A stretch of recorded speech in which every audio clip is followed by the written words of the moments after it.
You ask Tiger to solve. This deals with linear equations with one unknown. The final result is x equals -1/9. Let's solve it step by step. Simplify the expression. Expand the parentheses.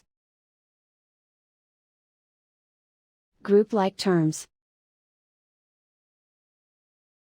Simplify the arithmetic.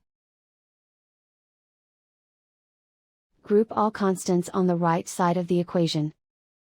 Add 1 to both sides. Simplify the arithmetic.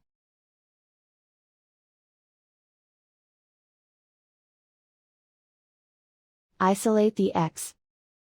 Divide both sides by -9. Cancel out the negatives.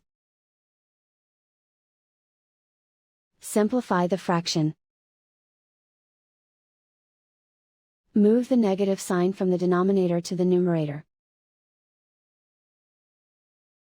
And so the final result is x equals -1/9.